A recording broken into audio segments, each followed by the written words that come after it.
Our next speaker was a captain in the US Navy at the time of the Philadelphia experiment. He was involved in the Philadelphia experiment. He knows more about it than anybody else, and he knows a lot about it that a lot of people don't know. He's a very interesting man.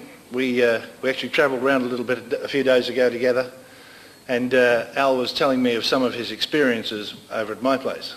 And I must tell you, my hair was standing on end from what I was hearing. I didn't know quite what I thought of what I was hearing. And the nun that lives in the flat next door to me was fortunately away, because she wouldn't have known where to go with it. It's fascinating stuff.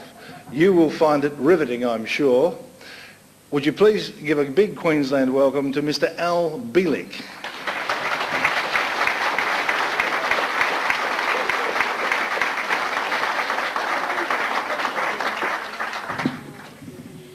It looks like I'm all set up here with coffee, water, and whatever else I may need.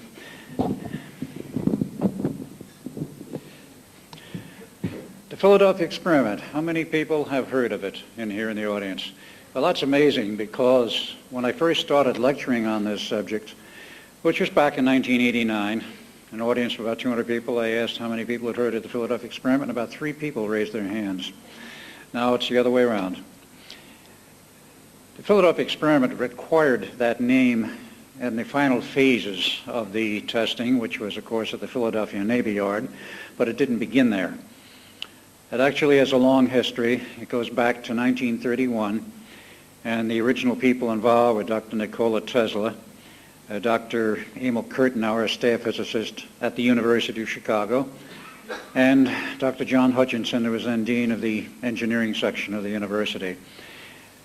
Tesla traveled a lot, and he went to Chicago when we kicked these ideas around. How do you make an object invisible? It was quite a bit in the popular press at that time, and during the 30s there were alleged photographs of people becoming invisible with special apparatus and this sort of thing. But they weren't talking about making a person invisible. They were talking about making a ship invisible, a warship or a merchant ship. And the idea first, of course, had to be proven as to whether or not it would work. The research work started at the University of Chicago. Didn't get very far with it. It was mostly a paper study. And in 1933, the Institute of Advanced Study, which was at Princeton University, came online. And of course, at the same time, essentially, Franklin Delano Roosevelt became the 32nd President of the United States. Now, Roosevelt already knew Tesla, because back in the years of World War I, Roosevelt was Under Secretary of the Navy, and Tesla was asked to do war work for the government at that time, which he readily accepted and did a number of interesting things. There's a long history of Tesla. I won't go into it now on some of the other participants. I'll leave that for the workshop or for my videotapes, in which it's fully detailed. But Tesla originally came into the United States in 1884, had an interesting history of involvement of various people, being cut off with funding, running his laboratories in New York. And of course, during that war period, he met Franklin Delano Roosevelt. In 1933, Roosevelt invited him back to Washington and asked him what he was doing and so forth. And after some conversation, suggested that maybe he should be the director of this project of invisibility, as they called it then. It had no formal name other than Project Invisibility. It was sort of a nickname project. So he became director. And the interesting part of that was Tesla had an honorary degree as a doctorate. He had no real degree whatever. He never finished his schooling back in Europe. His father died first. Everyone else at the Institute had at least a PhD. And of course, this did create a little bit of friction, but Tesla was not a permanent member of the staff. He was not there except on a temporary basis, kept his other lab operations going, but nevertheless he assumed the responsibility for these tests. They continued on with the theoretical work at the Institute after they moved it out of Chicago. In 1936 they had the first sort of test to see whether or not anything worked, and they found out, well, it didn't really do very much, but maybe we're working in the right direction type thing. From the beginning, because of Roosevelt, the Navy was interested in this project. And the Office of Naval Engineering, as they called it then, now it's called the Office of Naval Research, funded it. And they gave quite a bit of money under the table, so to speak, to keep this project going, because they were very interested in it from a military standpoint. Well, time rolled on, and 1940 came around, and they had a new system, and they installed us on a ship in the Brooklyn Navy Yard, sort of out of sight to everyone, because the Brooklyn Navy Yard was quite large. And I had two adjacent ships, one starboard, one port, which held the heavy equipment, and special antennas on the small ship in the middle, which was actually a tender of about 350 tons. No one was on board the ship for the tests. They turned all the equipment on, and of course it worked very well, very successfully. The ship became invisible to sight. They weren't concerned about radar in 1940 because that was not yet a major military system. It became so in the next 2 years. But at that time they decided, well, we got something that works here. Everybody was happy. Everybody was elated, from the Navy to Roosevelt. So Roosevelt said to Tesla, he says, well, it's been successful. I'm going to give you a real ship to make invisible. I'm giving you a battleship. It will be moved into the Philadelphia Navy Yard. And Roosevelt's words were, if you can make a battleship invisible, you can make anything invisible. So at that point, Tesla went to work on that project. Now, to backtrack slightly, how did I get involved? And for that matter, how did my brother get involved? I was not born Al Bielek. I was born Edward Cameron, son of Alexander Duncan Cameron Sr. He was a Navy man himself during the period prior to and during World War I. Retired from the Navy in 1929 with a medical condition and a pension. And there are many slides to cover this. We'll get into those a little bit later. But he, of course, in the period of his Navy activities, not only like most Navy men who have a girlfriend in every port, he was a very good-looking man, and he had women chasing him. Wound up with a woman who was my mother. I was born 4 August 1916, and Duncan was born in May of 1917 from a different mother. I was born in Bayshore, Long Island, and Duncan was born someplace in Connecticut. Well, Father, in the period of time from 1917 on, was called out to sea by the Navy. There's a war on, you're going to sea. And he abandoned his 2 live-in common-law wives. Duncan and I were raised by Auntie Arnold in the big house on Long Island. They had a 23-room mansion, and that was supported by the family business, Arnold Constable and Company, a department store in New York, several stores really, founded in 1855 by a Mr. Constable who came from England and brought over his associate from England a little bit later. A very successful business, made lots of money. So the family did not lack funding for anything. We went through our regular normal schooling, finished high school 2 years early. Father insisted all during this period we must get a good education.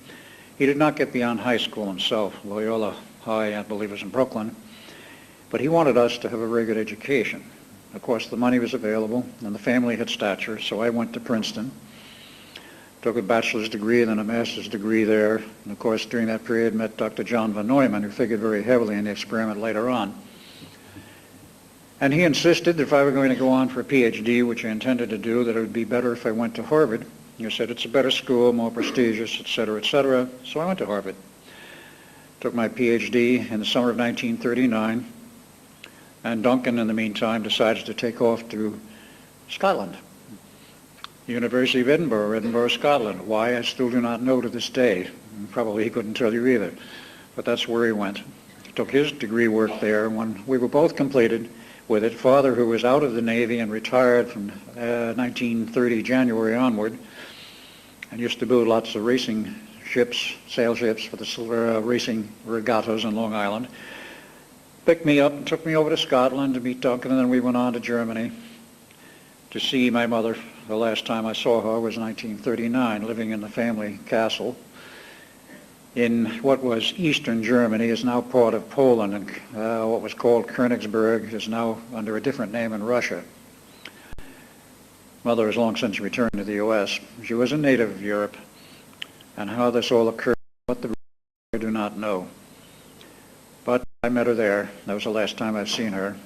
I've since learned she is still alive. She's 98 today, and not in the best of health. But in any case, we returned to the United States, and with Father's insistence, we joined the Navy. 50 Church Street, New York. We were given commissions, Lieutenant J.G., because of our education. And of course, we didn't know that Father had already set us up for a special project. He didn't tell us. In any case, we went through our 90-day winter school training in the Navy for officers who were to be assigned to a very special project of some kind. So we finished that. And in January of 1940, we were assigned, of course, to the Institute of Advanced Study at Princeton. So here were two brash young Navy men, PhDs in physics. We thought we knew it all. So we go to the Institute. And then we find out how much we don't know. Because the cutting edge of science and mathematics at the Institute was many years ahead of what was taught in the universities. We were dealing with things like five-dimensional realities, time fields, and a few other things we'd never heard of, and for that matter, much of that is still not heard of today in the public domain, nor even among many scientists. That's so far advanced they were, and how much secrecy has come down since. At that time, there was no secrecy. The project was wide open. Nobody was interested in it particularly, but it was a wide open, unclassified project at the Institute. Well, it went on from the period in 1940 up until the test in September, at which time it was classified. The Navy took it over, and it became known as Project Rainbow. That was the official title, which lasted in that category of that title until 1947. The test was made at the Brooklyn Navy Yard. It was entirely successful. Tesla was given this battleship to make invisible. And here you're going from a ship of 300, 350 tons up to something like 30,000 tons, slightly larger. Required a lot more power for the test. There wasn't much power required for making that smaller ship invisible, but they still didn't take any chances at that time with personnel on board. Tesla was given this task, and he assumed it and decided I have to design all kinds of new equipment. Comes January of 1941. It seems that the Navy decided Duncan and I had to go to sea to learn out what it was all about to be an officer in the Navy. So we were assigned to the USS Pennsylvania, both of us. We floated all around the Pacific. It was an interesting tour. We didn't do much of anything. It was rather a plush assignment, if you will. And after going all over the Pacific, the Pennsylvania comes into Pearl Harbor in October of 1941 to go into dry dock and overhaul. So we took leave, and then we finally went to San Francisco, and we had quite a ball in San Francisco. I still remember some of those days. On the 5th of December, 1941, our orders were cut for return to Pearl Harbor. We were about to board a plane at the Alameda Naval Air Station when we were stopped. A naval captain came up to us and said, "Your orders are canceled. Come with me." We followed him to an upstairs room in the Naval Air Station. We met Hal Bowen Sr., who was then director of the Office of Naval Engineering. And he told us this. He says, "Gentlemen, we don't want you going back to Pearl Harbor. We have reason to believe the Japanese will be attacking Pearl Harbor within 48 to 72 hours. Yes, they knew about it in advance. Make no mistake about it. I won't go into the politics. In any case, we don't want you going there. Stay here in San Francisco, finish up your tour time for the Pennsylvania. This is its home port anyway. It says you can do some paperwork here for it, and the rest of the time go out and have a ball." But it said in January you go back to the Institute, and of course in January we did. January 42. The preparations for the test of the battleship, to me now name unknown, were well underway and nearly complete, and Tesla was having a lot of misgivings about it. The reason he was having misgivings were because he realized enormous amounts of power with the approach that was used at that time were required, and he knew there would probably be some sick, if not dead, sailors. He asked the Navy for more time because they had scheduled the test for March of 42. He says, "I'm sure this problem can be solved, but I need more time to do it." Well, the Navy's typical response at that time is, quote, "There's a war on," unquote, which there was, and we weren't doing too well in it. And you've got a test date, meet it. So he worked rather feverishly. In the meantime, he had finished his work with RCA. That's another part of his history, but he was the Director of Engineering and Research worldwide for the last 4 years of his career at RCA. Joined RCA in 1919 and retired in 1939. Had a big party for him at down in New Jersey at one of the facilities for RCA. But he had many other projects going, but he did develop more of an interest, and much more time was available for his work with the Philadelphia experiment. So he continued to look at this, and he had a very bad choice to make, an unhappy one.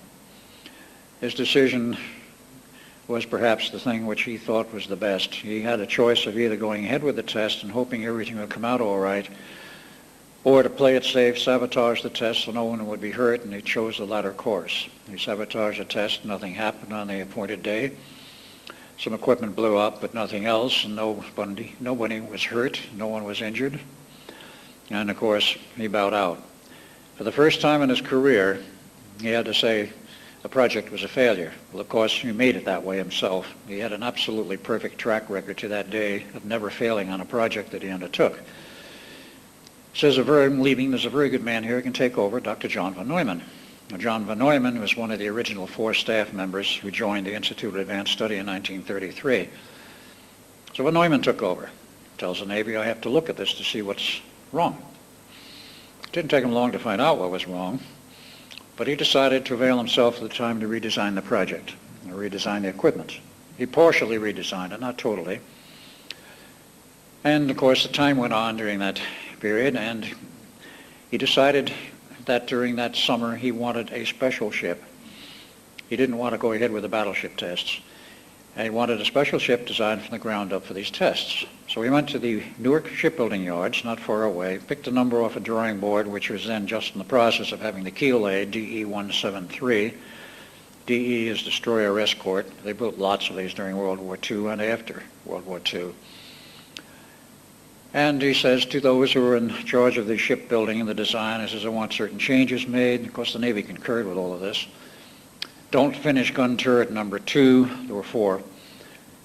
Leave a hole open down below decks, and they're going to leave part of it unfinished and put in some steel rails where we can roll in some very heavy equipment.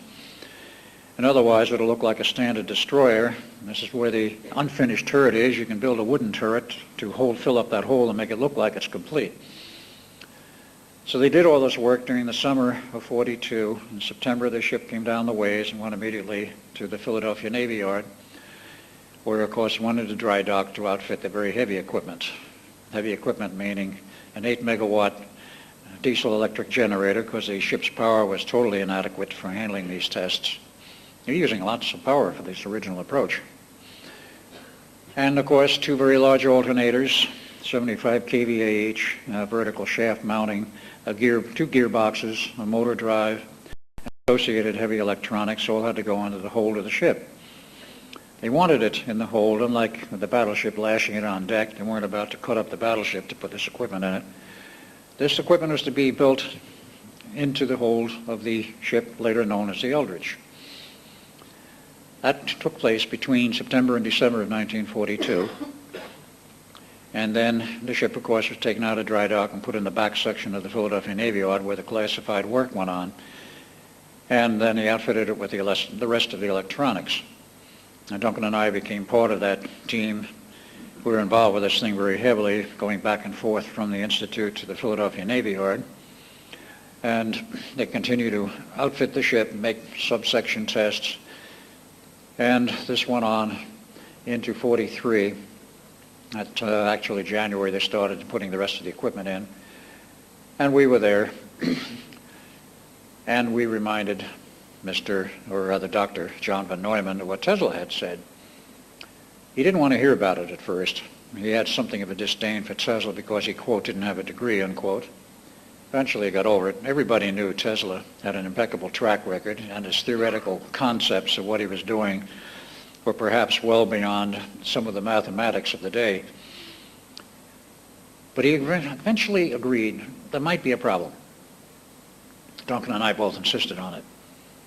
Well, they went through the preliminary tests, and then they went on up into May, and they had problems. They decided to put in a 3rd alternator to try and build a counter field to perhaps compensate for the other ones being generated, because they knew what they were generating was a torus-like field, a field effect surrounding the ship of extremely high power.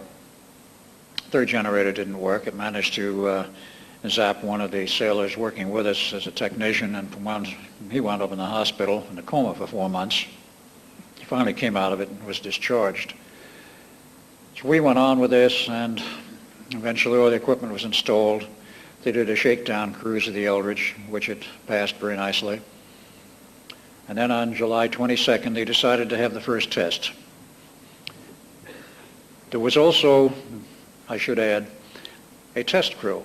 During that summer to fall period of 1942, the Navy went throughout its entire fleet and asked for volunteers, about 33 volunteers for a special project. They had to be specially selected, meet certain requirements, both physically and mentally. They weren't told what the project was, but it was hazardous and to get hazardous duty pay. They got their special crew. It went through 90 days of training at the Groton, Connecticut Coast Guard Academy. And who was the head of that class training? My father.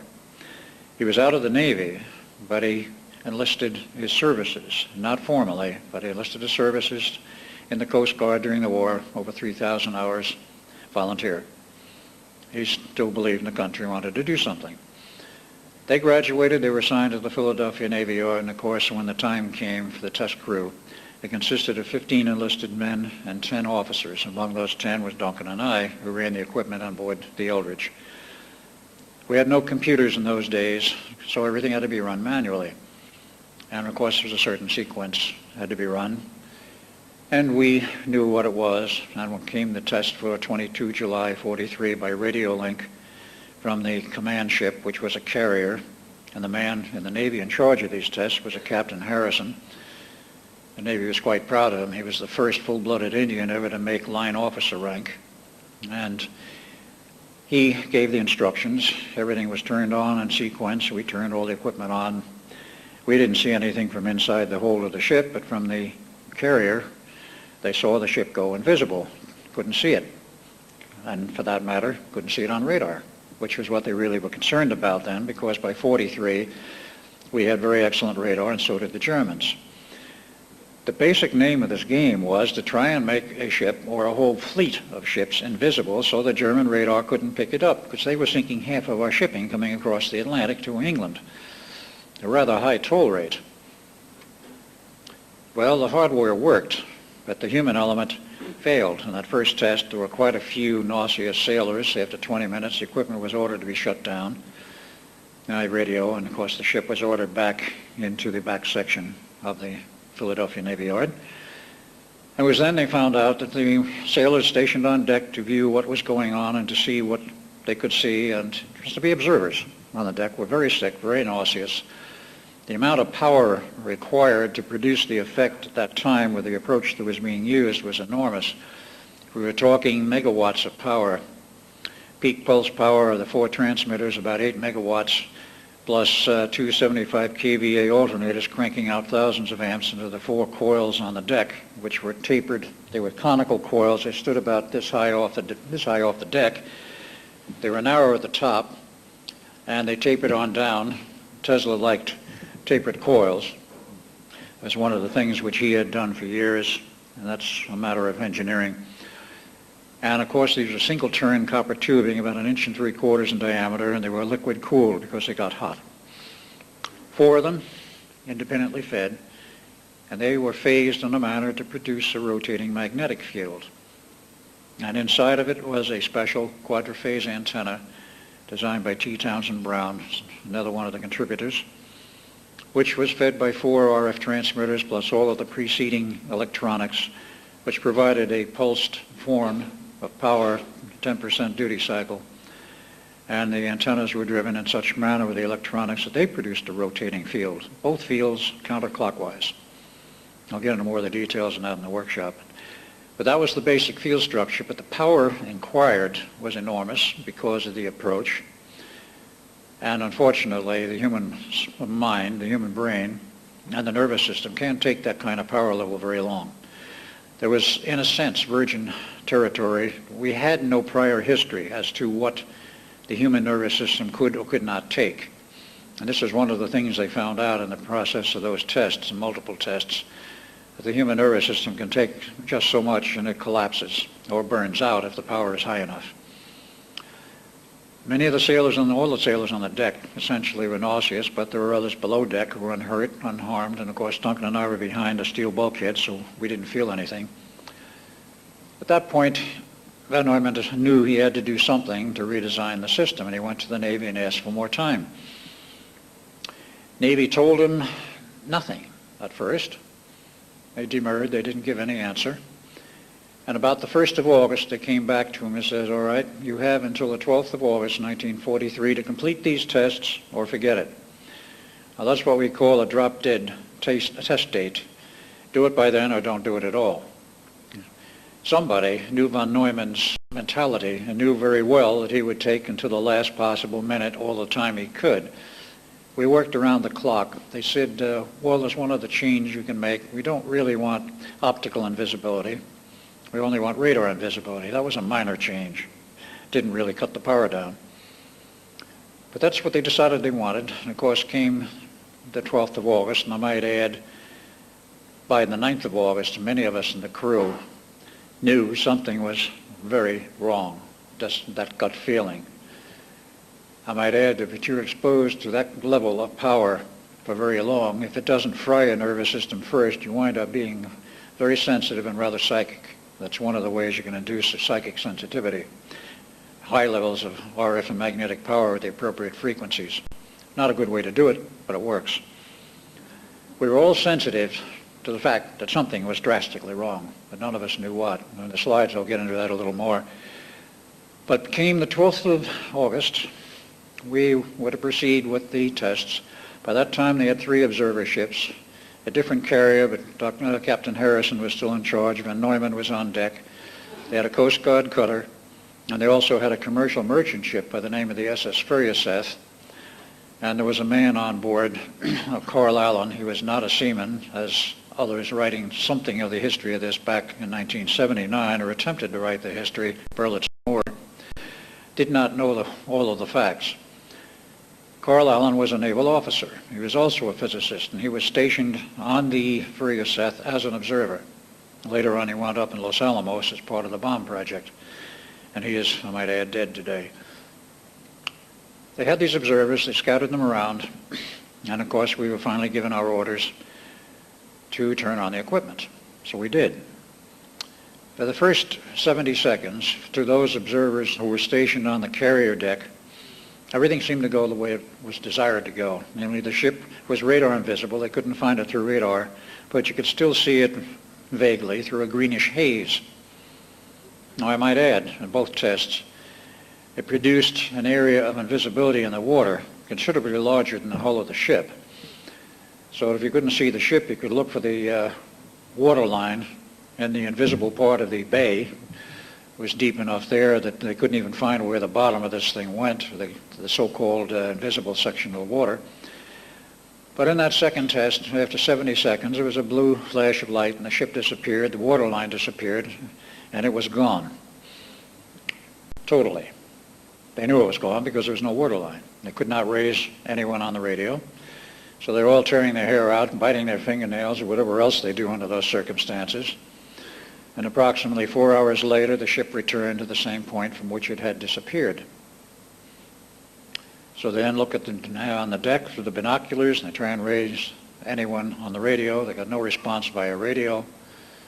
And looking through binoculars, they could see pandemonium on the deck, but part of the antenna as part of the test system was missing, and things just didn't look healthy. So they ordered a boarding party to go aboard the ship, with two-way radio, of course. They boarded the ship and looked around, and were reported back and found was 2 sailors buried in the steel deck, their bodies intermingled with the steel, and they were dying. 2 more in the upright and standing in the bulkhead, and both of them were dying. One of them was our younger brother, Jim Cameron, who enlisted in the Navy after Pearl Harbor. He was about 6 years younger, and he died among the others. The 5th man had a hand buried in the steel bulkhead. That was all that was buried in it, so they cut his hand off and gave him an artificial hand later. He lived. They looked at this mess. I was there, and I said something about it. Duncan was missing. And of course, the Navy calls a board of inquiry. 4 days of it. The Navy loves boards of inquiry. So this went on for 4 days, and I gave my report, which they didn't believe. Other people gave reports. They didn't really know what to do at first, but they finally decided they would have a 3rd test further down in the harbor, which was conducted late October. Put the ship on station. no one on board, remove the entire crew after the ship is on station, and run all of the control systems by remote cable over 1,000 feet long to an adjacent ship. At the appropriate time, they turned on the equipment by remote control, and of course the ship disappeared.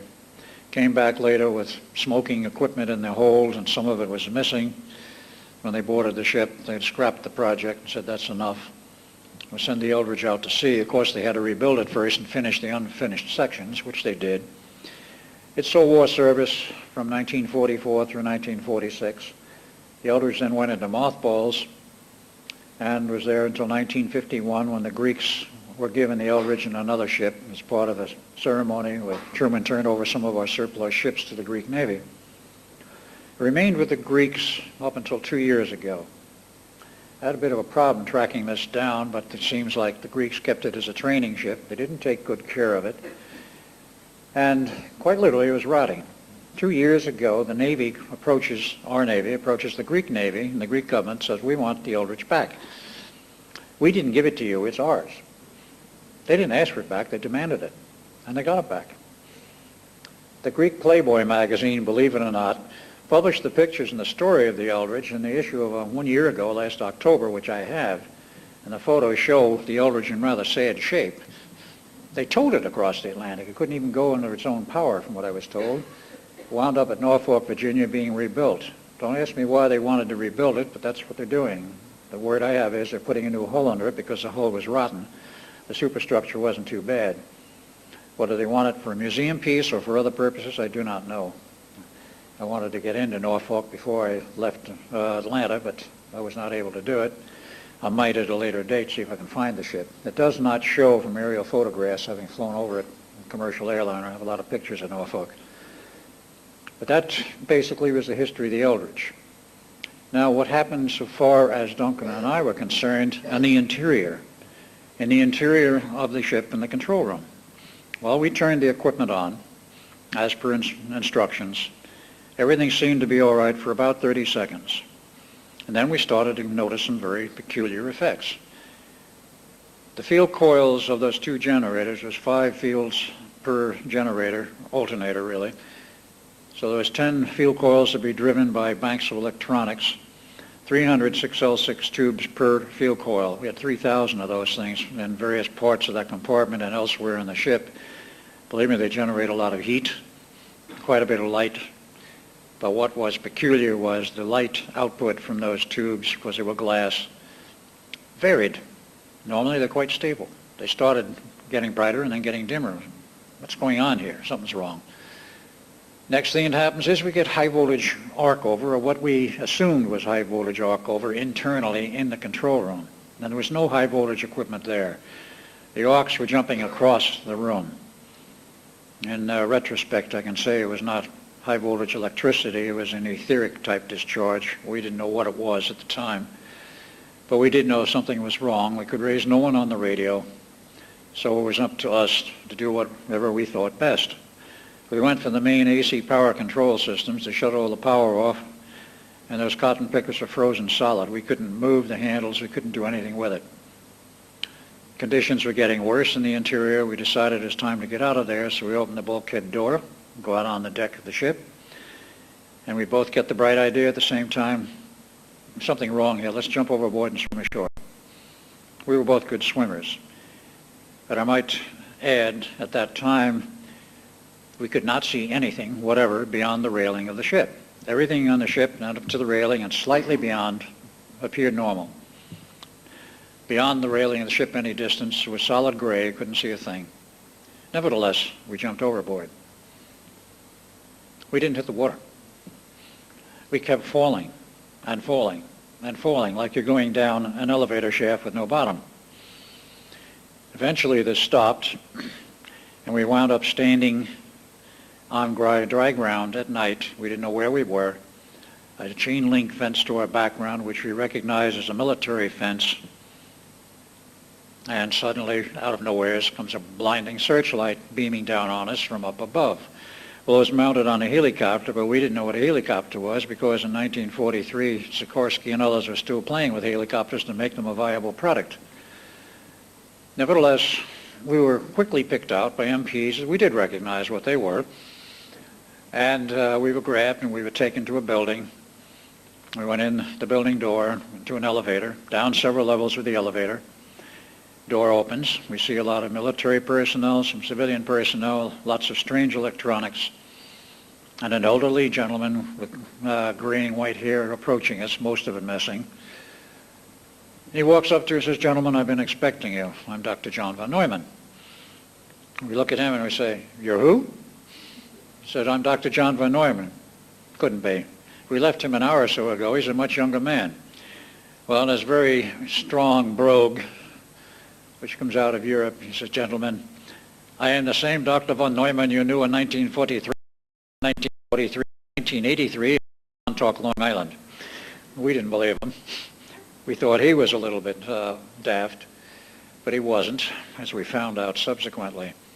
They gave us the Cook's tour of the underground. The first thing that hit us was all kinds of modern computer systems, which we didn't know what they were because there were no computer systems in 43, other than some very strange calculating machines built at Harvard, an analog machine and one electronic machine at the University of Pennsylvania in Philadelphia, right, which was not a computer, it was a calculator.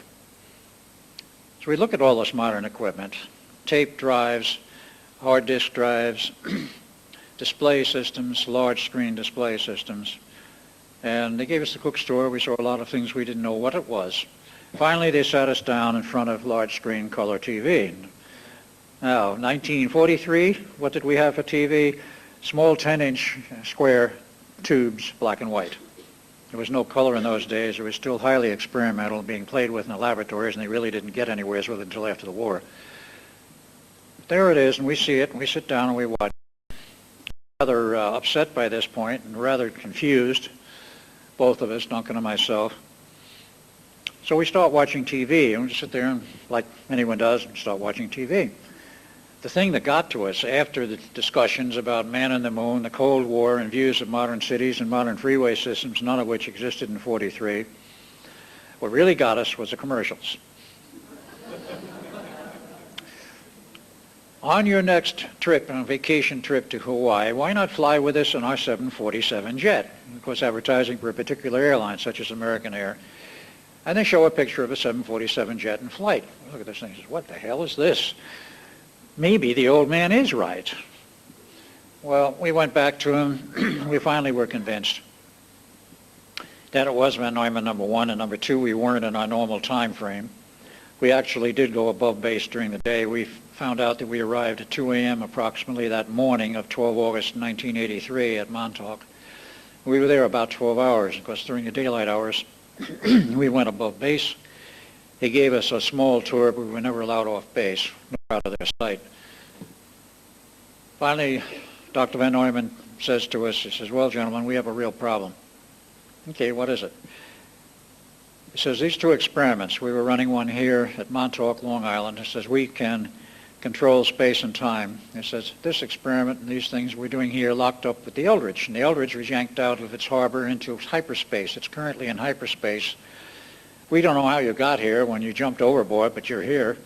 Somebody has to go back to the ship and shut off the equipment." And I looked at him, and Duncan looked at him, he says, "Great, how are we supposed to get there?" He says, "Well, you're the ones who are going to have to do it." He says, "We can get you there. We have complete control over space and time. We can send you anywhere as we want, at any time we want." This is a subject for the Montauk project, which we'll come up with much more thoroughly in my workshop, because you have to know what it meant and what it was.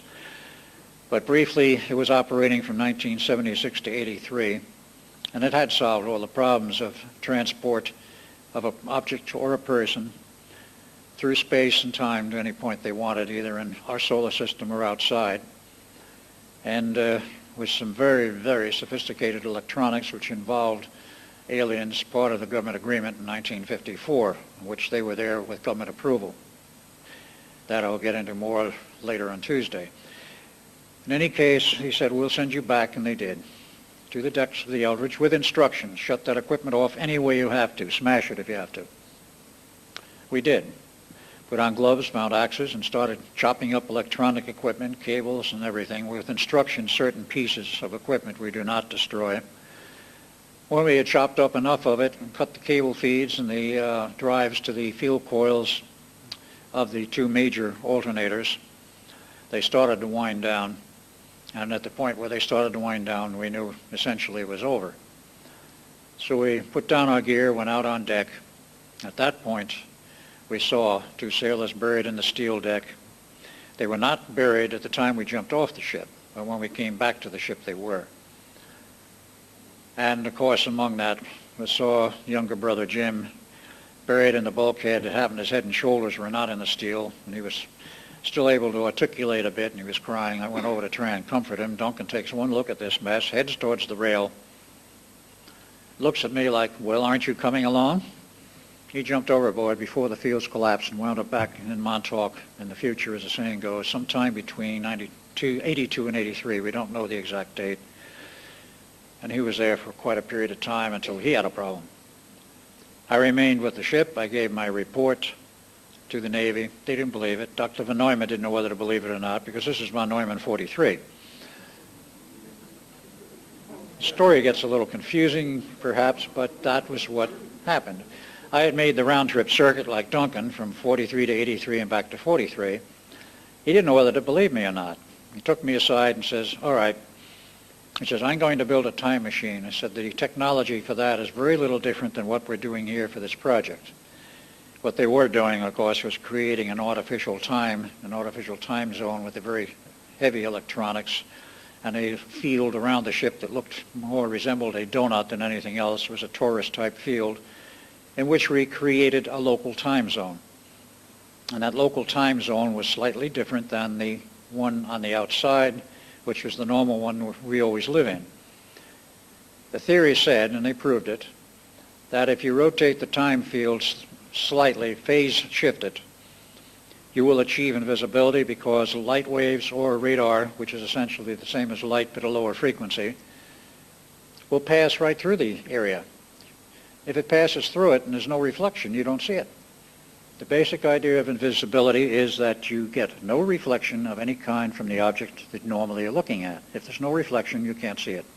It doesn't matter whether it's light waves or radar or the lower frequency electronic RF waves, even down to sonar. No reflection, you don't see it. That was the basic premise. And it worked. It took enormous amounts of power.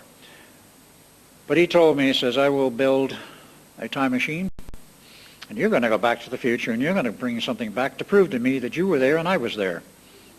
He did.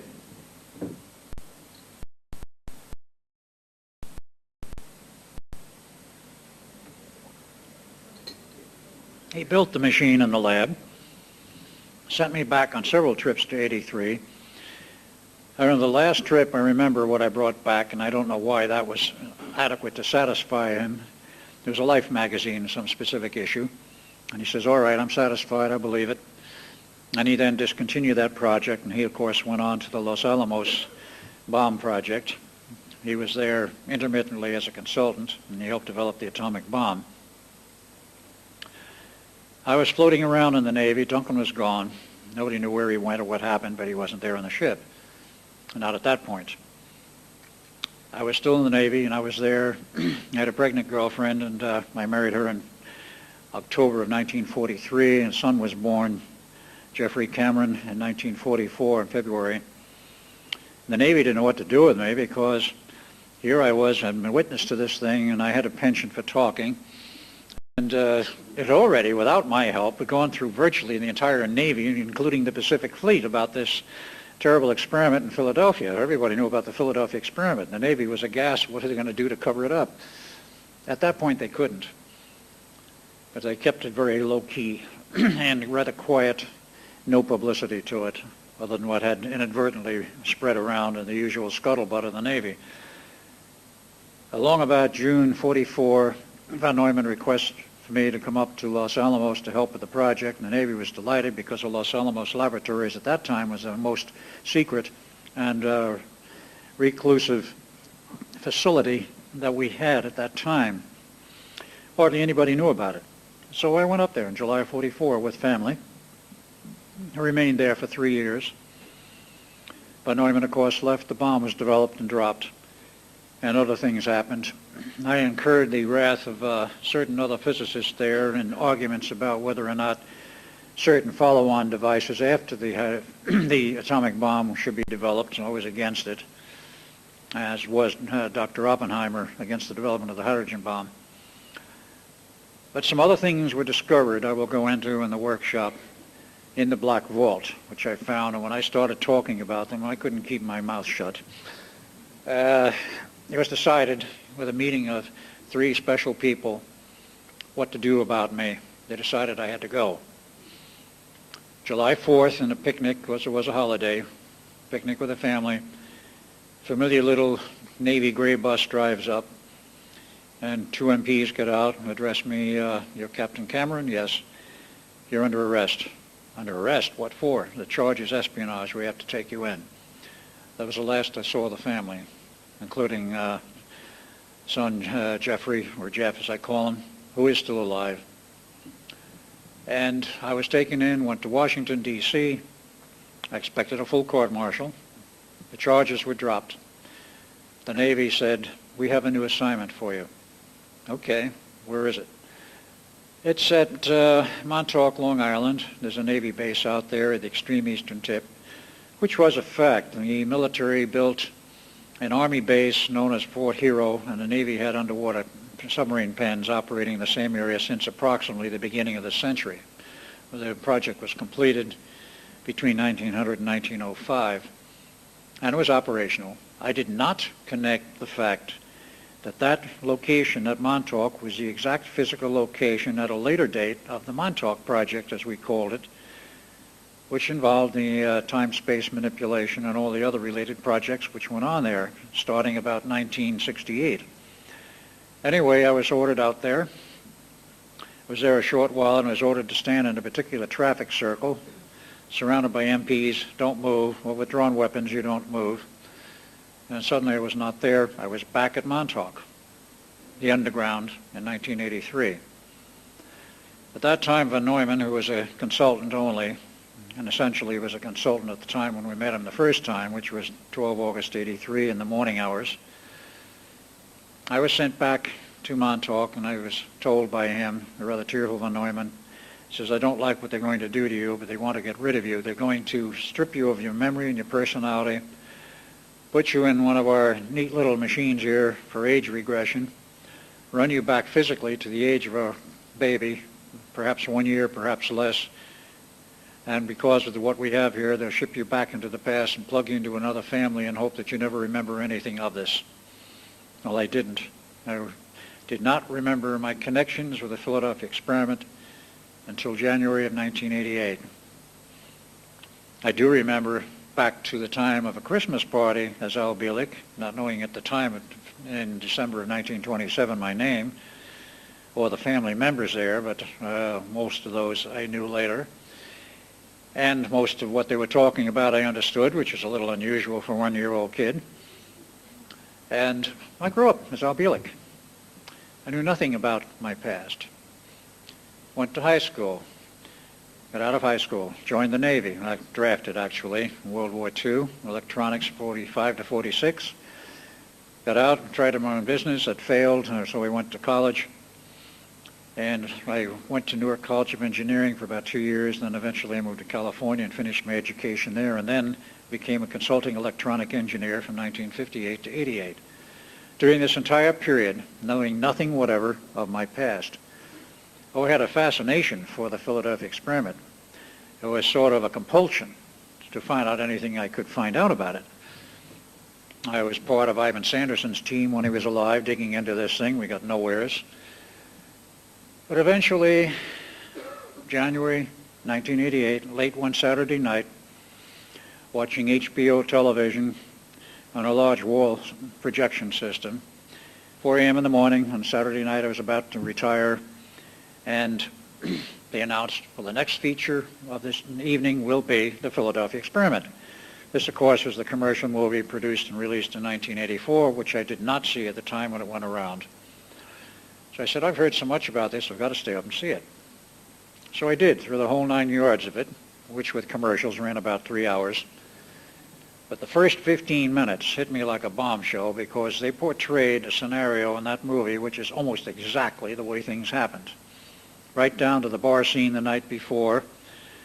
The bar closed about 5-6 years ago. The Blue Lagoon was its original name. But that scenario was correct. Everything about the first 15 minutes was correct except for the crew. They showed 150 personnel. We only had a skeleton crew on board, and the date was August 12th rather than October. Aside from those minor details, everything was correct up to the point whereas we're standing with our backs to the fence at Montauk, which we didn't know at the point of time I referred to that it was Montauk. We were captured by the MPs. In the movie, of course, the helicopter that's overhead blows up and explodes and hits the ground, blows a hole in the fence, and of course the two heroes of the movie escape, and then it begins the Hollywood version, which had no reality whatever, and of course all over Nevada and California, and eventually back to the secret base, which was in Wendover, Utah, in the movie. Actual fact was Montauk, Long Island. That part was partly correct. But that first 15 minutes was the trigger to bring back the memories, which were probably near the surface anyway. Then I remembered at that point, about 2 days later, hey, I had a family. I wonder what happened to the family. Oh yes, Dr. John von Neumann was in charge of that project at that time, and he'd promised me if I ever remembered my being part of the project, he would call me within 72 hours. It took him 48 to try to contact me. I was living in Phoenix, Arizona at the time, and he was on the East Coast, and he didn't know where to connect with me, so we went through connections with Preston, Nichols, and tried to get me, but I was not available that day. It happened to be a day I was in heavy lab work with the company I worked with at that time, which was the last job I had. This was in '88. He made several attempts. I did eventually meet him, but I might add that since he left the government service and the Montauk project when it crashed on the night of 12 August '83, said that I've had enough, I'm retiring, and going to my little home upstate New York. And of course, he had a problem with a split personality, which got much worse, and the government pushed it a little bit to make sure that he didn't remember that he was Dr. John von Neumann. Once in a great while, he would remember, but only when he left the area, would get in his car on a lark and drive to Long Island. Then he would remember who he was, look up Preston, and try to find me.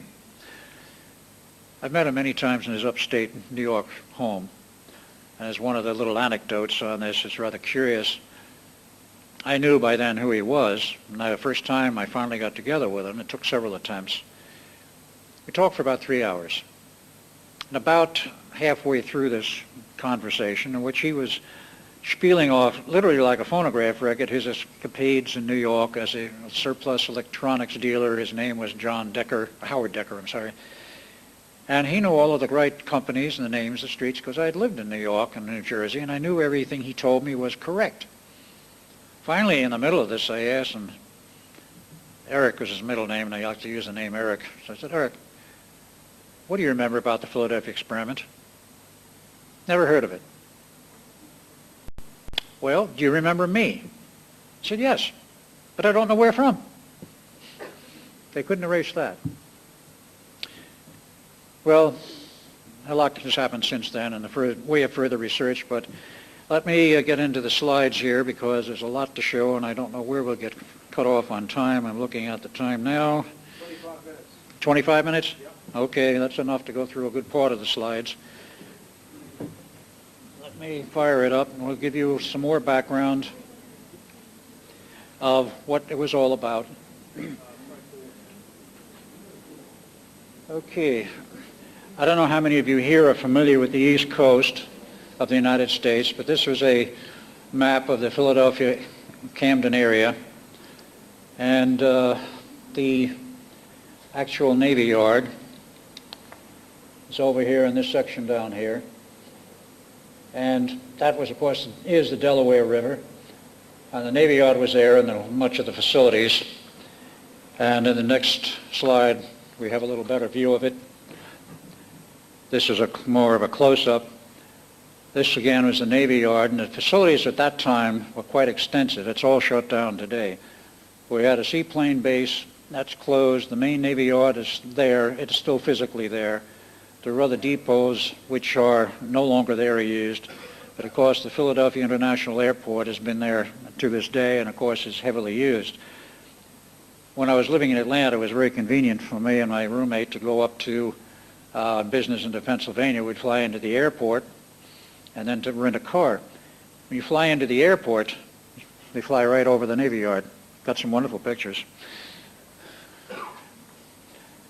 91, after my memories came back in 88, I started to do some research. In 91, with Preston, Nichols, we drove all over the area and I took a lot of pictures. This is the main naval base entrance for the Philadelphia Navy Yard. It's hardly changed since the 40s. This was taken most conveniently from the railing of I-95, which did not exist in 43, of course, but they conveniently built I-95 and another bridge and a parking area on the bridge so we could stop and take all kinds of pictures. It was very convenient for that purpose. The actual Navy Yard as it existed in 43 from this aerial photo is a bit different from today. This is the front section where we had our offices set up there in that L-shaped building. This was the unclassified section where many ships came and went, and from the windows up there we could see them coming and going. The classified work was carried on back here. Typically the Eldridge is parked in that berth, and this bridge is still there to this day, and that controlled access to the back section. And again in 91 we took many pictures to show the size of the Navy Yard. In fact, that there were, and still are, a lot of ships in storage. There, of course, is the bridge, and that will control access to the back section, and today there are many ships in storage. This will give you something of a view. This, of course, is the railing in the front foreground, which paralleled the highway, and we just pull over by it and take pictures to our heart's content. From the air, however, we did get a better view. If you look down on it, all these pictures are not perfect, but we could see aircraft carriers which were sitting there parked. Later on I have views of them from the water level. Many ships, various Navy ships of various types. Some of them were frigates, some were gunships. And as we found at that time in the last flights, there was very little activity in the yard. It's been closed for about 2 years and many ships in storage in the background. Even 2 battleships in storage sitting there as we flew over them. Let's back up one. If this will back up properly. Nope, doesn't want to back up. Well, I'm pushing the back button. It's not working.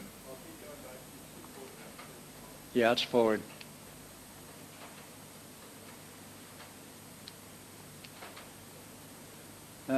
We've got a problem here. No, this thing is not working right. All right, now we go.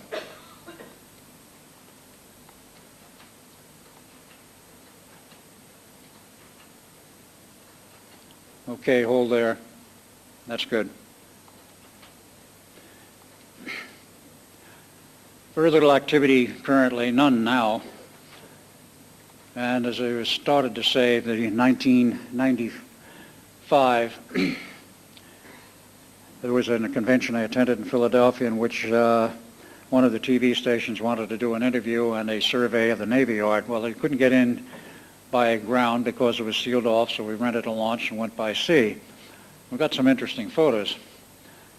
From the water level, you look up at these ships, they're quite large, and when you get underneath some of the carriers, they're enormous. You don't understand how big they are unless you're quite under them. And of course, the woman who was doing the narrating had no concept of what some of the modern carriers like this, the CV-60, I think it was, the Forrestal, the size of it and how big it is with the flight deck up there. This is the bridge when you look at it from the water level with a warning sign there, keep out, and so forth. We did not go through and under there because the yard, it was, at least at that time, patrolled. This is the Fold Hall, which was the actual administrative center for the Institute of Advanced Study. It was completed in 1939, and after I realized my connections, I went back there to Princeton, that whole area, to see what I remembered and what I could find. The 4 original founding members of the Institute of Advanced Study was Dr. Alexander. This was taken from a documentary. Dr. Einstein in a famous pose, familiar one with his pipe.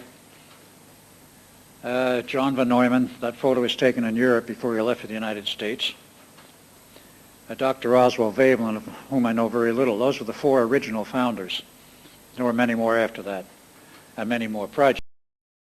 Dr. David Hilbert, a German mathematician who figures very heavily in the background of the mathematics which led to this project. He developed 5 different systems of mathematics. The principal one was nicknamed Hilbert Space, in which he described multiple realities and how they could exist side by side, which was quite important in terms of the theoretical understanding of what we were doing. And that, as well as other highly advanced math, figured in the final analysis and which led to hardware. T. Townsend Brown, who became associated indirectly with the project because he was a Naval Reserve officer who was pulled in the Navy in 1938 to work on the German magnetic mine problem, which he did solve, and the approach was quite similar to that which we used later. This is the library inside the Fuld Hall. One of the more concealed and less known people is a Dr. Norman Levinson. I finally found his books in the library there, 5 unclassified books on mathematics, very advanced. He was at MIT as a math professor until he died in '76. But the classified books, the important ones he did on time equations and the time matrix, are still classified, and you can't find those in any normal literature listing. I wandered around the grounds, and this, of course, is part of the graduate building on the Princeton property. As you can see, very well maintained. It's a very elite school, has lots of money. It's the second oldest university in the U.S., Harvard being number 1 for being the oldest. And I wandered all through this place and around the property, and I saw this pine tree in the middle of that back courtyard, so I took a picture of it. It had nothing to do with the experiment, but I thought it was a nice tree and had some memories for me, so I added it to the collection. But this is one of the study halls, very familiar to me. The important thing about this was as I wandered through it, all mahogany walls, mahogany tables, oil, artwork, originals hanging on the walls. It reeked of money. The students who went there came from families with position on money. This was the original lab building, which we used in 1936 for our test. Today, it is rather a tumble-down shack and is used for storing of vehicles. It's no longer a lab building. It has been replaced by a newer one, which was finished about 1939. And this newer building I wandered through to see if anything in it was familiar to me, and it certainly was. I actually went down from the entrances over here, went down this hallway, and then there's a right angle bend, you go into the back, and there is a classroom in the rear. I walked in there, and there was a blackboard, much like what Dr. von Neumann used to bring both Duncan and myself up to speed on the mathematics. While we sat in this corner, I'll swear it hasn't changed a bit since '41. The furniture seems the same. I know the windows are, and the paint is very old. But anyway, we sat there. Typically, I would be in one of those chairs, and Duncan would be in the other if he was with me at the time, while von Neumann lectured on what 5-dimensional mathematics was all about. It's a picture of Albert Einstein during that period. The picture was taken in July of '43. He was being visited by Navy people all the time. There were many other projects ongoing there. It was a think tank, a premier think tank of the United States at that time. And there was much more going on than just the Philadelphia experiment. And Einstein was the guy who sat on top of everything. They used to nickname him the General. If you couldn't solve a problem, go see the General. Typically, after 2 weeks of head scratching and tearing your hair out, and you go see him, he'd solve the problem typically in 5 minutes. And this was the graduating class for the Eldridge. Now, this is rather interesting of note. There were some 33 people in here. There were non-coms down here. In the middle here is my father, who, of course, was in his Coast Guard uniform, volunteer service, and all the enlisted people back here. There was no other officers showing here. There were some non-coms. This guy is curious. The Navy was very rigid on their dress code. He had on Argyle socks, which is not exactly regulation. We've yet to figure out who he was, but it would appear that he was not real Navy personnel, but perhaps someone sent in by one of the agencies to watch over the experiment. Picture of the Eldridge as it was seen on September 12, 43, steaming in an unknown location. Wish to point out a few things on it. It had 4 gun turrets, number 1, number 2, 3, and 4. They were 3 inchers. The larger ships later on had 5-inch turrets, fully enclosed. The main antenna mast, we had our special antenna for the invisibility effect mounted on top of that. The room where we had our controls, and the control system was in there. And the 4 coils that I mentioned were set essentially symmetrically about that antenna mast. There were 2 on the port side, 2 on the starboard, and of course the 2 across here were lined up, and the 2 back here were lined up, so they were like a square, actually an oblong square, a rectangle. And those 4 coils were driven by the generators down in the hole down below. This is what the ship looked like in that particular shot. It had already been christened by September 12th. Actually, the only date that's in the Navy's log that's correct is the August 27th date for christening at the Eldridge. That was after the 2 tests, including the disastrous one. These pictures fell heir to me because of a man by the name of Phil Schneider. His father, Oscar Schneider, was the official MD in charge of the project. Oscar Schneider, this man here, is a Navy man who the Navy says was born, according to the official record, in Chino, California in 1905, went to the University of Berkeley, University of California at Berkeley, took his pre-med, and then went to Harvard for his medical school and joined the Navy and came up through the ranks. Phil says about 2 weeks before his father died, he'd been ill for quite some time, he confessed to the fact that he was a former German U-boat captain, had been captured by the French in 1940, turned over to the Third Army, and stayed there for a while, and someone negotiated for him to come to the U.S. and become part of the United States Navy with the same rank that he had in the German Navy, that is, captain. He became a medical officer, medical corps. And there's some very strange aspects to that because I've read some of his handwritten notebooks, and I've never seen an MD that can handle mathematical equations like Oscar Schneider could. So what he was in the German Navy before, other than captain, before he was captured, I don't know. There are other people in here who are very important. There was a Dr. Maxson in the background. There's a Dr. Vannevar Bush, who is a presidential advisor. I think that's him there, but I don't have the full runoff of names. And this man in the foreground is very interesting. The man's name, as I found out, was Don Thor. He had a brother, Val Thor, who had an office in the basement of the Pentagon during the period, around that period for about 2.5 years, opposite Dr. Schneider's office, MD, doctor, who had an office in the basement. That was on the 9th of August when that picture was taken. The man who was lecturing was an Indian, that is continent of India physicist, who was a specialist in subatomic particle physics. And exactly what they were lecturing on, I don't know, but most of the people in there were civilian and were scientists of some stature and repute. Another picture of him, the man there was probably OSS, I don't know that as a fact, but many years later he wound up being the president of AIL, Airborne Instrument Laboratories in Long Island, which Preston Nichols worked for some 15 years. Dr. Schneider in his formal uniform for the United States Navy. And it's a little bit faint, but that was in the Pentagon basement office. On the other side of that wall was the office for Val Thor. I mentioned this to Dr. Frank Stranges in Los Angeles, and he looked at me and says, "How did you know that?" He knew Val Thor and has known him for many years. Val Thor and Don Thor are Venusians, honest-to-God Venusians from Venus. Why they're here, I don't know. Why he became connected, that is, Don Thor became connected with the project, I don't know either. But he was. This was taken from a documentary which I got my hands on, dealing with the subject of code breakers. That was a formal title of the presentation on PBS out of WGBH Boston.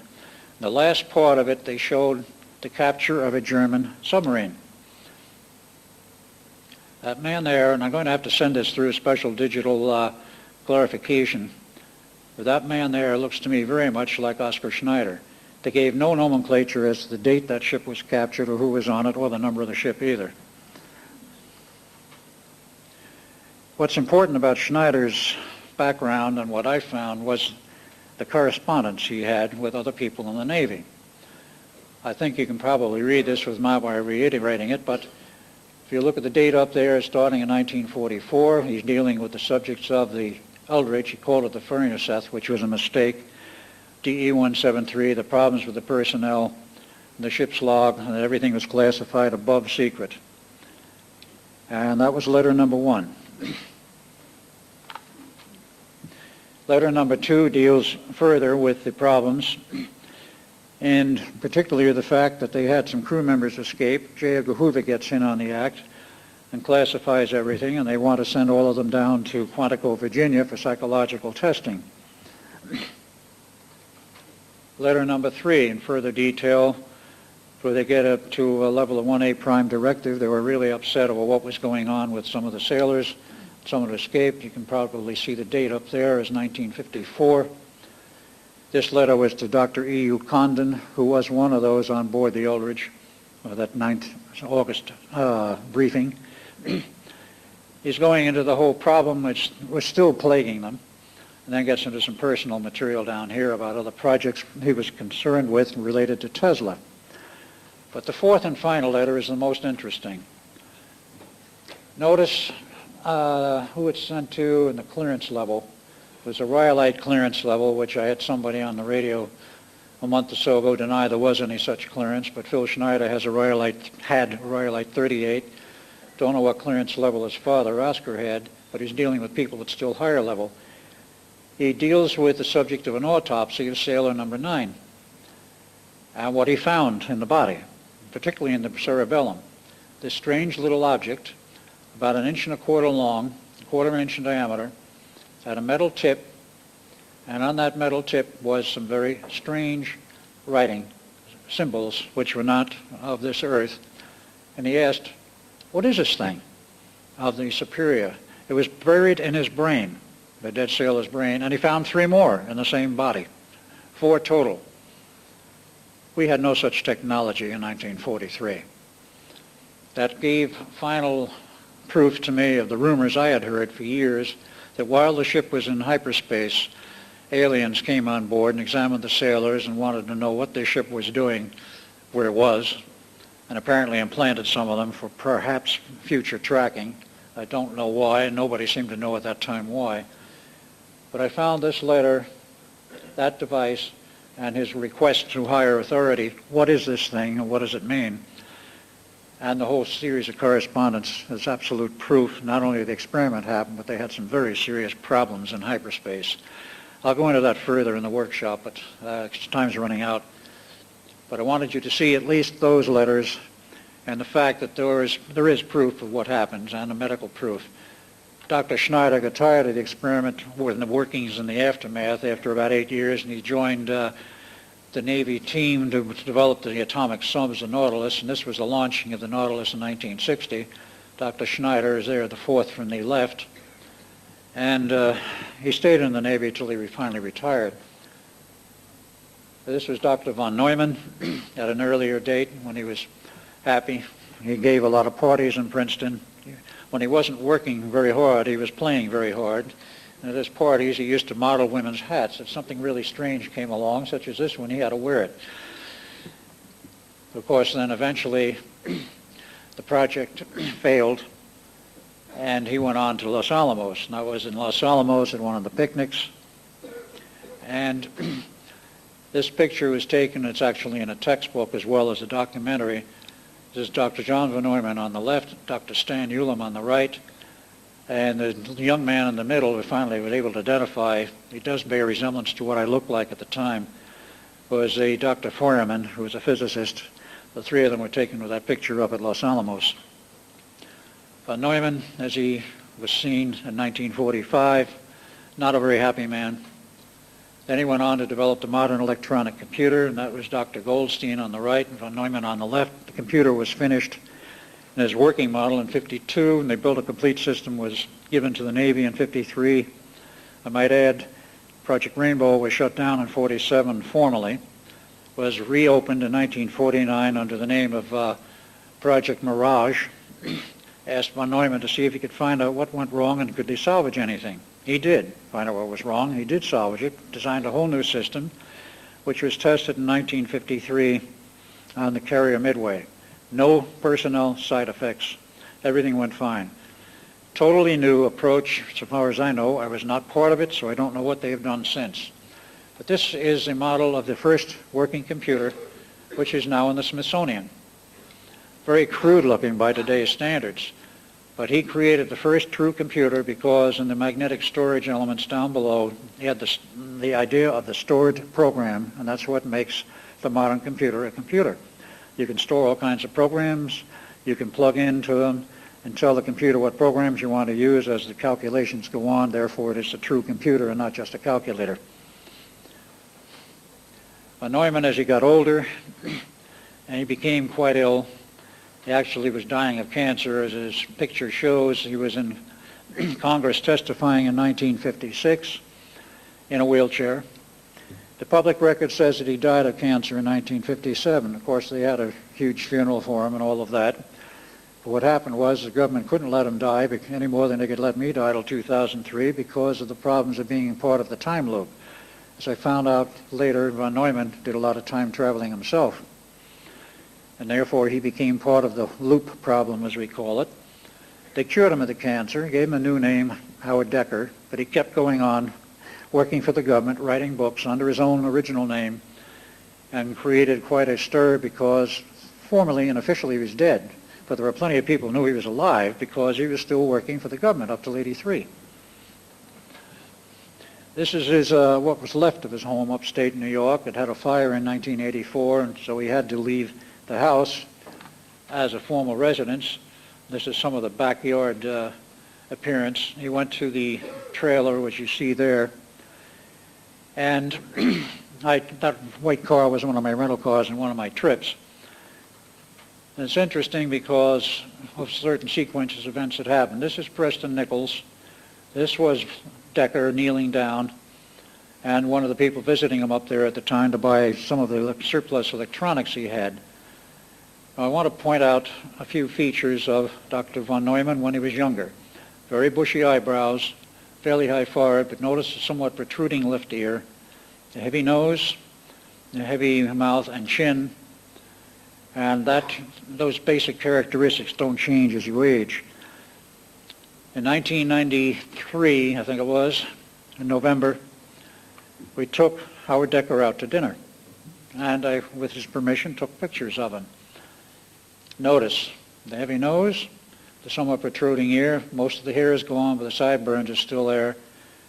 The same chin structure, much heavier in terms of the jowl sinking, but the general cast of the face is the same as the earlier one. Okay, back up.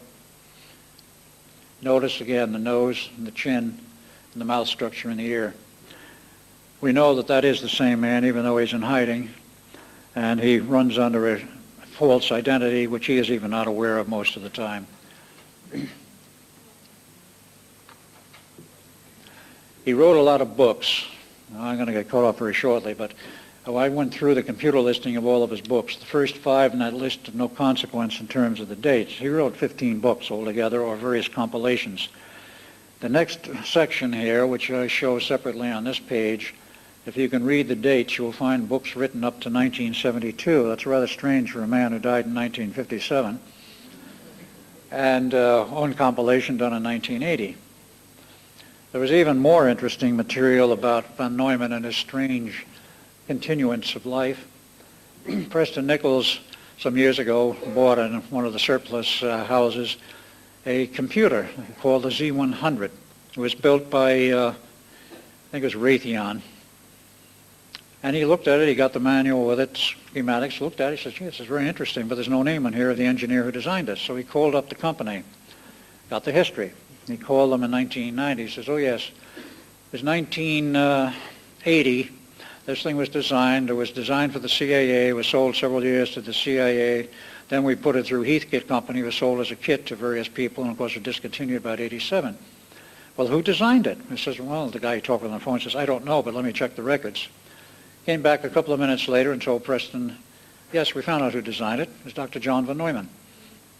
And he says, who? This is Dr. John von Neumann. He says, what happened to him? He says, we don't know. He left after 1980.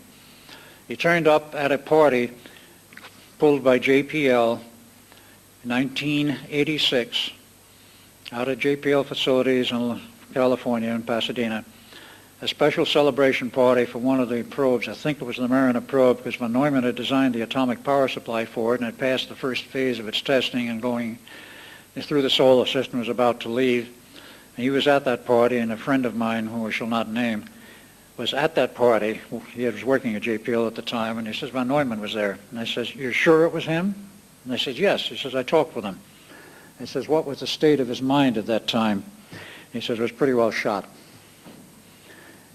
Well, there's a lot more we can go on with here. When I get cut off, I'll have to stop. I want to back up one here. I'm sorry? Keep going. All right. Back up. Come on here. Back up. All right, here we go.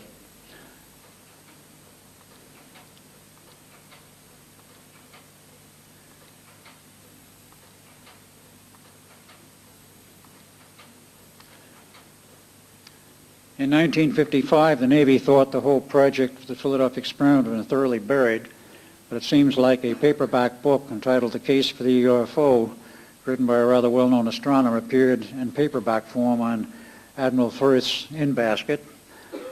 And in the footnotes, handwritten, it described various things in outer space plus the Philadelphia experiment. Well, they called, as the Navy loves to do, another little board of inquiry. Only this one involved a lot of other people than the Navy. This was Dr. Werner von Braun, Mr. Stanton in the background, chairman of Vero, because this involved Vero Corporation. They eventually reprinted that book in the notes, and this was George Hoover, who was a Navy man at that time. I finally did track him down and ask him what he knew of this meeting, and he says, well, yes, I remember it. And he says, what was most interesting in the history of this whole thing was the medical records. And I says, oh? He said, yes, there were 3 sets of medical records. I read them. He says, they were the most interesting to me rather than just the history of the experiment. But the thing wouldn't die after that, and of course there's been many popular items written, including several books. In 1978, a book entitled Thin Air was written, which was a fictionalized version of the Philadelphia experiment, relatively accurate. 1979 was the Philadelphia experiment, Project Invisibility, by Berlitz and Moore. Moore wrote the book. Berlitz did the introduction. Way off base. They didn't know much of anything about what happened, except something happened. In 1990, I did a book with Brad Steiger entitled The Philadelphia Experiment and Other UFO Conspiracies. In 94, a 4th edition of the story was printed under the title The Philadelphia Experiment Chronicles by Commander Rex. Commander Rex is a pseudonym for Tim Beckley, who owns a publishing company. I did not write that one, but he used my material. But that covers a little bit of the waterfront. Now, back in the picture, the gentleman standing behind my father, I sort of thought I knew. This man was my roommate and is now dead as of June 8th of 96. I met him some years ago, and I had an offer when I had to leave Phoenix to move in his house in Atlanta, which I did. And during the period of time which I knew him, he was another extreme sensitive. This is what he looked like generally in the period around 93, 94. And that red car was his. I'm still driving it. And we made a trip upstate New York. We stopped in Pennsylvania. This was Noel Suzundi, Reading, PA. We were snowed in for 3 days. 36 inches of snow. We finally got out and went upstate New York and came back. On the way back, we had to turn the car in, of course, at the airport. We got gassed up and we're heading back to the airport, and we saw this sign, Preston's Diner. We got time, let's stop in and have a sandwich. So we did. And this is what the diner basically looked like, one of the old designs, stainless steel with a brick base. We go in and sit down. We're sitting there, order sandwiches. But there about 10 minutes, I start to get very twidgety and nervous. There's something strange about this place, is what I said. And I'm watching my former roommate, Peter Sokol was his full name, not only twidgeting, but he's starting to dig in his pocket for something. And I finally asked him, what are you digging for? What are you looking for? He says, my cigarettes. I said, you don't smoke. That was when it hit me. He was doing a replay of the 9th of August, 1943. which he said it was 3 days before the test. He says, we were in there that night. He says, I was terribly nervous. I knew something was terribly wrong. And I says, yeah, I brought you in here that night. And I says, well, a lot of us came in there over the period of time, because the diner was a 24-hour diner in those days, right outside the back gate of the Navy Yard. And he says, I knew something was wrong. We all did, I suppose. But he says, I couldn't figure out what it was. And I says, no one could. But he looked out the window, it was daylight, and across the street, at the present time, that is, diagonally across the street, was a little church. And he looked at that and said, oh yes, St. Ignat's. He said, St. Ignat's? He said, yes, that was the name of the church at that time, but it was directly opposite the diner. Well, at this time when we went in, it was not. It was a quarter to half a block up. So as we left, we asked the management, or I asked the management, what do you know about the history of this diner? He says, well, it's been in the same location now for 25 years. I says, well, where was it prior to that? He says, about half a block north of here, you know where the parking lot is now, directly opposite the church, exactly as Pete remembered it. That is the only time he ever remembered his connection, in a prior lifetime, of course, with the Philadelphia experiment. But I found it rather significant. That was the original sign, rather weathered. I don't know how much time we have to get into the family connections, but in terms of my family, that was my grandfather, Edward Cameron, Sr., picture taken 1891, quite a few years ago.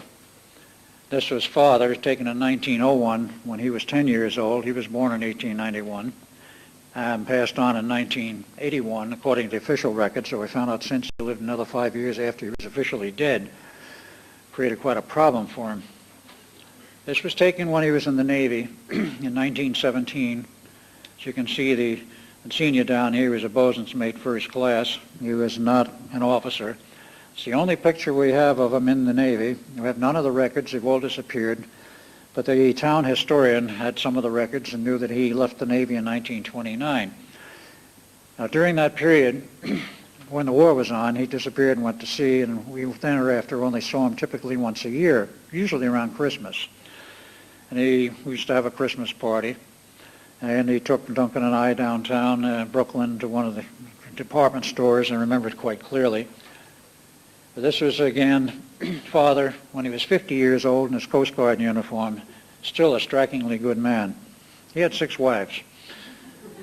First 2 were common law and parallel. Number 3, 4, and 5 were legal. And number 6, again, was common law, and that was the one that survived him. In fact, number 5 survived him also. It was number 5 that Duncan was reborn to in 1951, after he died in the future. But father never had a problem with girls unless there was too many. He was given a citation by the Coast Guard for his service during the war. Note that the name is spelled out here as Arnold, and there was 3,000 hours. He adopted the name Arnold, which was the aunt's name, Auntie Arnold, from the Arnold Constable Company. But he did not legally change it. I did find that out, and I'm still trying to track down my birth certificate as Edward Cameron. I have not been able to as yet. He built a lot of these racing sloops after 31, raced in the regattas, and he'd sell it and build another one. He used to fish a lot upstate New York, Lake Saranac. This was as he started to get older. And this person, we've never been able to prove who he was, but I showed this slide to Phil Schneider when he was alive. And he says, well, this is my father knew your father very well. They used to go out on fishing trips together out of Sarasota, Florida. And he says, I used to go along on those trips after I was 15. And I said, well, this person has never been identified as a family member. Would that have been you? And he says, it's very possible, but I can't prove it at this point. Before he could dig out the pictures to prove it, he was done in on the 11th of January, 1996. And all of his files were, shall we say, disposed of. They were taken. Many of the artifacts in the house disappeared. 1/3 of the pictures in the family photo album disappeared, all of those showing him or at an earlier age, or his father with my father at an earlier age. The older ones of his father were there. Never been able to prove it, but it's very possible, and it looks a bit like he would have looked at that time. More of the same racing sloops. And father had very interesting friends. That's father in the middle at one of the meetings on the island with some of his trophies for fishing. Don't know who the man on the left was, but this man on the right was the vice president of Morgan Guarantee and Trust Company. Father had some interesting friends.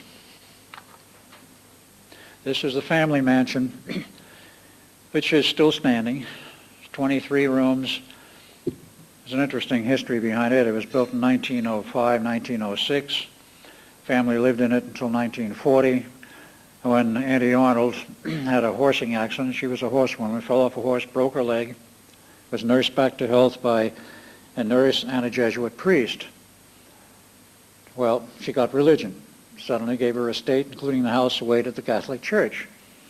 And this house was owned by the Catholic Church for a period of time, and then they sold it off privately, and it's been cut up into 5 apartments since, but it is maintained, quite well maintained, as a landmark in the city of East Islip, or is it West Islip? West Islip. Some other pictures of what the property looks like. This was Duncan at the age of 16, current Duncan, and some very strange things happened to him. But that picture when he was 16 was down in Florida before he graduated from high school, actually a private school. Very impish, very fun-loving. This is when he graduated. There's 4th from the left. His mother panicked because at the age of 12, which is 12 August 1963, there was a major change in his personality. He was an academic student, all A's, interested in academia. When the change came, when I say the change, the real soul of Duncan came into the body at the age of 12, and we found that out later in the hypnosis that was what happened. That is hypnosis of Duncan because of all the problems he had as part of the Montauk project later on. He couldn't remember anything early in the age of 12, but from 12 on, everything was there. And he became fun-loving, didn't care a thing about studies or academia. Mother panicked and sent him to this private school. And that was a graduating certificate, Alexander Duncan Cameron, Jr. Saw father in Florida before he enlisted in the Air Force, became part of the Air Force in Vietnam era from 68 through about 72 or 3 when he was injured, and was mustered out of the Navy, out of the Air Force, tried to get in the Navy. They didn't want him because of his injury. Wound up on the west coast of the United States for a period of time, and then finally wound up as part of the Montauk project. This was taken in 1982. He inherited some money from father when he died legally in 81, including this house in the back, which was on a strip of island, which was known at that time as his hunting lodge, and it's Captree Island, actually. And this was a catamaran he bought, and the picture that you may be able to see there of Duncan is not very good. He had some very bad vibes and feels around him, and he had some worse ones I don't show. But when the project crashed in 83, he was cut loose, he became a carpenter. And this was taken in 1986, essentially the way he looks today. 1989, at a UFO meeting, one of John Ford's UFO club meetings in Long Island. This was Duncan here, and that was another man that's now in the West. We knew quite well. I do not know who that gentleman is. And in 1990, Duncan in New York at the Whole Life Expo, he and Preston built some electronic hardware they were trying to sell. The woman is unknown, but they shared the booth. I do not know now who she was. It was not significant. In terms of my family, the disappearing family, as I call it, in 1960 I bought property in New Mexico and subscribed to this magazine, New Mexico Review. Date August 1965, I think that is on there. I turned the page over, and there was this picture of a cattle judging contest. It was taken in 1964 as advertisement for the fair and, of course, what was upcoming in 65. Well, I looked at all these people and immediately zeroed in on this person down here. Who is this guy? And I got a little bit agitated. Well, I went to the fair, of course, and I asked the fair people, who is this guy? Wouldn't tell me. Well, what contest was that? They told me that. It says, well, is there a list of the contestants? Yes, but you can't have it. Well, is there a list of winners? Yes, you can have that. We'll send it to you. Who did the picture? They told me it was privately done by a local photographer, so I went and got an 8x10 glossy, which I still have buried.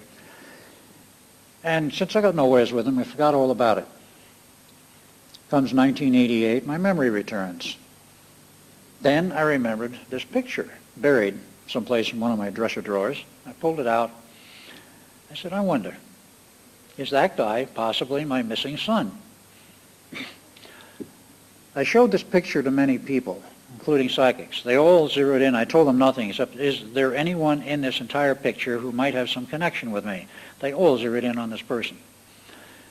1990, I was lecturing in Reading, PA. I showed this picture to Preston Nichols before he went to a swap meet up in Deerfield, New Hampshire that same weekend I was lecturing. Due to his giving me the wrong date, I was lecturing on the date when I wanted to go with him. Who shows up? Him. At that swap meet. You're Preston Nichols, yes. How do you know? He says, I saw an underground video of you, Duncan, and Al. I says, I finally now know what happened to my father. I would like to meet him. He's not here, he's lecturing. Well, to make a long story short, 2 weeks prior to that, I was in Albuquerque at the State Fair. I had a feeling he'd be there. I finally located him in the Albuquerque phone book. Phone never answered, it was a mobile. I didn't meet him there, but I saw lots of CIA type, I don't know if they're CIA or not, but I say CIA type gumshoes at the entrance with black sneakers, dark glasses, and of course a two-way radio on their belt. I looked at one of them, and he looked at me, and he smirked, and I smirked back at him and says, well, I know what you are, but why are you here? Never found my son, called the phone later that day, somebody else answered but him, verified with the phone company, it was the phone for Jeffrey Cameron. The phone company says this happens all the time, other people get a hold of the portable phone or the mobile phone and they use it. But I never did locate him. I've not seen him to this day. Preston has seen him many times, and any time I've shown up at that same or a different swap meet where we knew he would be, because he told Preston that day of 5 October 1990 he was moving to Canada. He was tired of harassment by the U.S. government, and he might even go to Australia. Well, he never did. He stayed in Canada. There's various swap meets that I attended with Preston, sometimes Preston alone. He always went to them at Deerfield, New Hampshire. We're only 50 miles from the Canadian border. Typically, Jeff showed up. If I was there, he was chased off the property. Sometimes he was locked up and arrested in a local jail, but I was never allowed to see him. If I wasn't there, he could talk with Preston. He didn't mind that. I've yet to find out exactly what is so difficult and so hot about him that I cannot see him. There's more to that story I'll go into in the workshop, but he has been located. I know he's alive, and I have since met someone else. Now that is the blow-up of him. As he appeared, that was at the age of 20. Today he's 46. Someone else showed up finally by a sheer accident, number 2 son. I might add I have 4. And he's living in Long Island. It's by a sheer fluke that I met him and found out who he was. It's Morgan is his name, and he goes under the name Kelly now, but his original family name was Cameron. There's a long story involved with that. But I was his house guest, not knowing who he was. Preston didn't know his connection with me, and he had no idea of it. Had any of us known in advance, I'm sure it would not have worked out for me to stay there. I'll have to cut it off in another minute. During the process of deprogramming him, I showed him a picture of Jeff. He climbed the ceiling, the walls, and everything else. And finally, when he came down off of this, I says, well, I guess you know him. He says, you're damn right I do. He says, when I was being raised in Germany after he was born, which was in 1943, late 43, actually early 44, he was put up for adoption. He was born of Clara von Neumann. That's a long story I want to go into now. And he was shipped to Germany to be raised by my original mother. And he was raised in Germany for about 20 years and then finally came back to the U.S. And during that period of time, Jeff used to visit him. He remembered Jeff visiting him many times, and that's why when I showed him the picture, he climbed the walls. He said, of course I know him. We did establish finally that he was my son. Had any of us known of it in advance, I think certain governmental agencies, whoever they are, would have blocked it, but none of us had the slightest idea who he was in terms of my family. That's about as far as I can go today. There's a lot more material which I will cover in the workshop on Tuesday evening at 7:30. We'll probably run about 3 hours as a guess, maybe until we run out of material, which could be midnight. We'll see how it goes. I do have videotapes detailing the history of the Philadelphia experiment, 4 hours worth done by the Tesla Society, on which I gave a lecture in 1993, and also about 3.5 hours of background on the Montauk project, a separate videos out on the table out there. Thank you all very much for attending, and we'll carry on with this Tuesday night. If you have any questions, I'll answer them outside. Thank you.